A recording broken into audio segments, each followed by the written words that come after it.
BBW review. Today on the green chair we have a very popular brand in the budget Chinese market from Winner. This is the Winner GMT964, and as you can see in a second, it's not actually a GMT watch, that's just the name. And I'm actually glad it's not a GMT, which I will go into in another video. So it doesn't have a GMT hand, but what does this thing have? So let's take a look.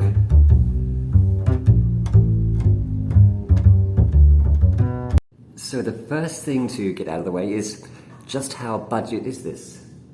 As of today's prices, this is actually cheaper than a Big Mac meal at just under $16, including postage and packaging from Shenzhen in China. So what do we get for $16? You have a 40mm dial with a 51mm lug-to-lug measurement, all based on a highly chromed alloy case with a stainless steel strap. I'll come back to strap in a minute.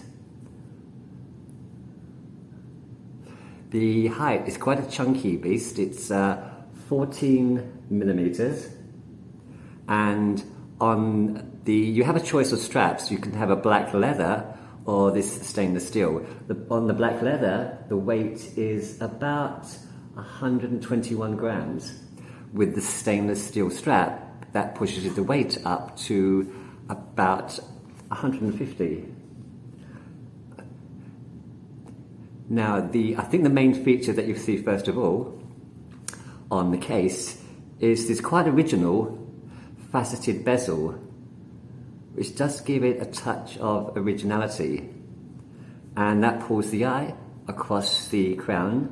For $16, you're not going to get sapphire. You have a slight distortion on a mineral glass crystal.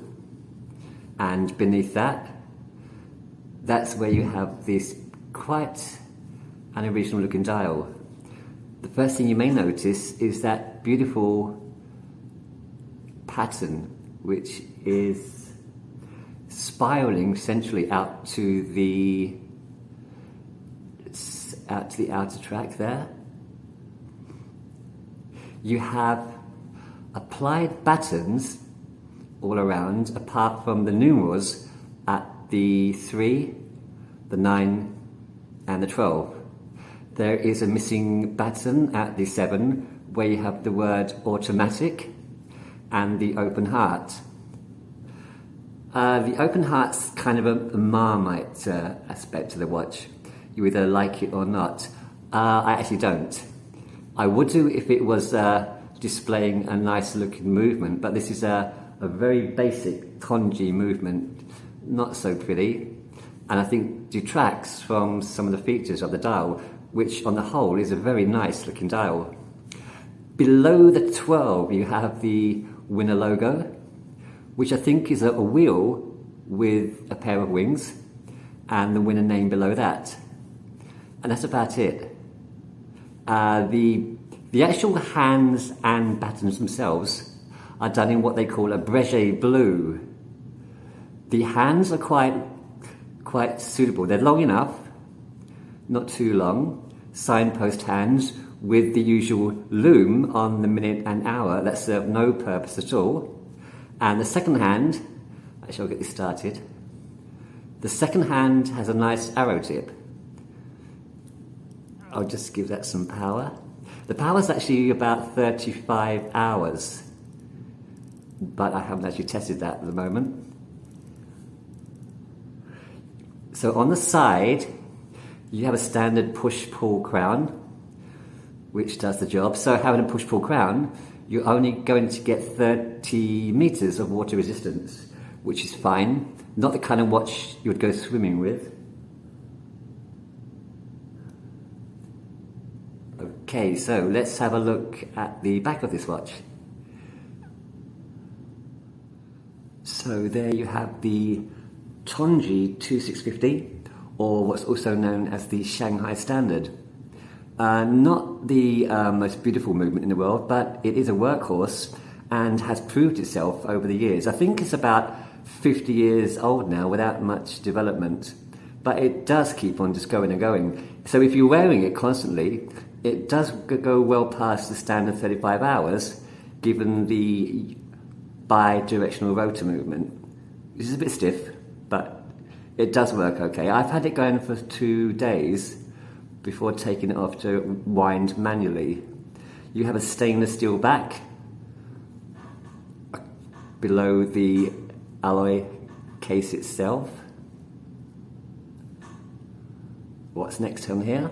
Let's go back to the price. So if I haven't mentioned it, the movement is actually 21,600 bph, giving it a nice smooth movement. It's not as fast. Actually, if you have a 28,000 movement, you are going to wear that beast out quite quickly.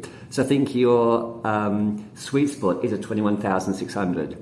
It does give you that smooth glide of that second hand, and the movement will last longer. On to the bracelet. I've taken off the black leather strap, which was fine, but I always prefer stainless steel. Bit of a colour difference between the strap and the case itself. It's a single link. It's actually 5 links, which I've adjusted by taking out down to the last push pin, because I have 6.5 inch wrists. So when I ever change straps, I always find I have to go right down to the last pin, and there I am. Actually, I have one spare one there. I like these straps anyway.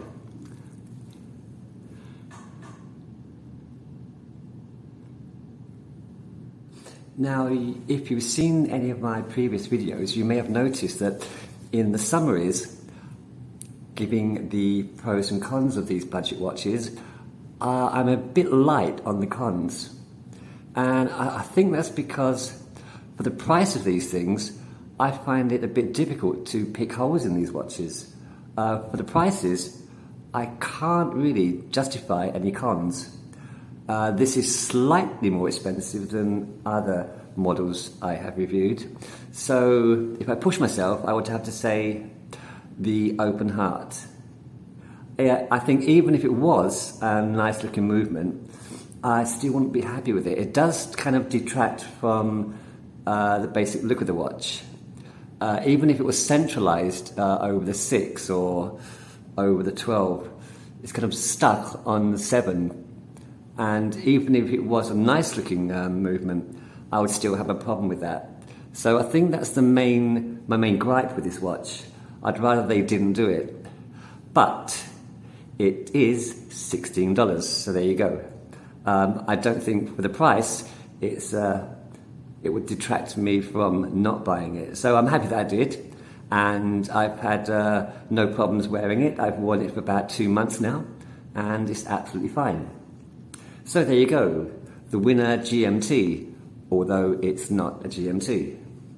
So thanks for watching, and I hope to see you again for another budget watch on the Green Tear.